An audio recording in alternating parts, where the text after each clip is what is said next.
السلام عليكم ورحمة الله وبركاته. الإنسان البدائي من أول سيدنا آدم ونزوله على الأرض وهو بيدور إزاي يقدر يعيش، وفي عصر كانت موجودة فيه الديناصورات قدر الإنسان إنه يتغلب على المخاطر اللي كانت بتواجهه، وبدأت نشأة الحضارات ومنها الحضارة المصرية اللي استقر البدائيون فيها على ضفاف نهر النيل لاحتياجهم للمياه للاستمرار. طب هي ليه المية مهمة أوي كده؟ وليه بنشرب مية كتير في الصيف وفي الشتاء ممكن ما نشربش خالص اليوم كله؟ ده اللي احنا هنعرفه في حلقتنا النهارده. جاهزين؟ يلا بينا. المية هي المكون الرئيسي للجسم، وده لأنها بتشكل حوالي 50 ل 70% من وزن جسمنا. طب هي المية مهمة أوي كده؟ خد عندك. أول حاجة إنها بتحافظ على درجة حرارة الجسم الطبيعية، وبتعمل تلين للمفاصل، وبتعمل حماية للأنسجة الحساسة.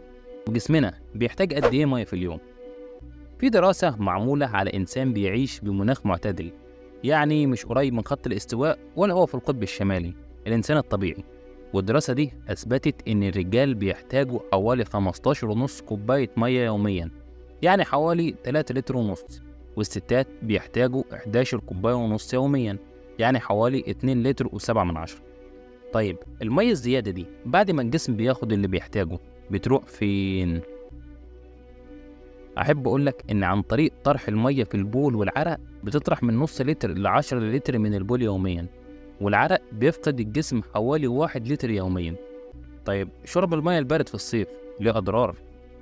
على حسب إحصائيات موقع هيسلاين إن المية الباردة بتضر بالجسم على المدى الطويل، لأن شرب المية الباردة بيشكل ضرر للمعدة، وده بيأثر على هضم الوجبة بعد الأكل.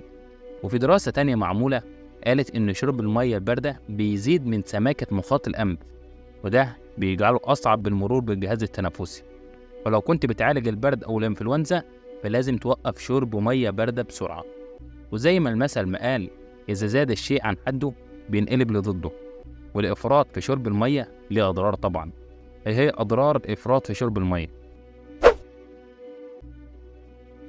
أولهم الصداع، وده لأن خلايا الجسم بتنمو وتتضخم عند شرب كميات كبيرة من المية، وده بيسبب الشعور بالصداع والتعب الكلي. وأول ما بتشتغل باستمرار على طرد المية زيادة من الجسم بيسبب ضغط على الجسم بشكل عام، فيؤدي إلى الشعور بالتعب. طب وإحنا ليه بنشرب كميات أكتر في الصيف وممكن في الشتاء ما نشربش خالص؟ الجسم في الصيف بيطلع إفرازات كتير زي البول والعرق، وده بيقلل نسبة المية الموجودة في الجسم بشكل كبير، فجسمنا بيحتاج للمية. وحرارة الجسم لما بترتفع بيحتاج الجسم للمياه عشان خاطر يقلل الحرارة دي شوية.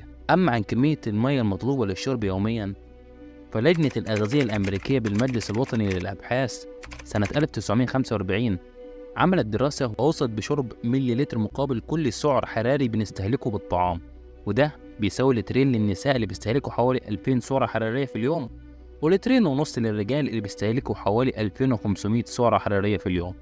وبتشمل السوائل دي معظم أنواع المشروبات والخضروات والفاكهة اللي بتشكل المية حوالي فيهم 98% من وزنها. وبكده تكون حلقتنا خلصت. ما تنساش تصلي على النبي وتشترك في القناة وتفعل زر الجرس علشان خاطر يوصلكم كل جديد.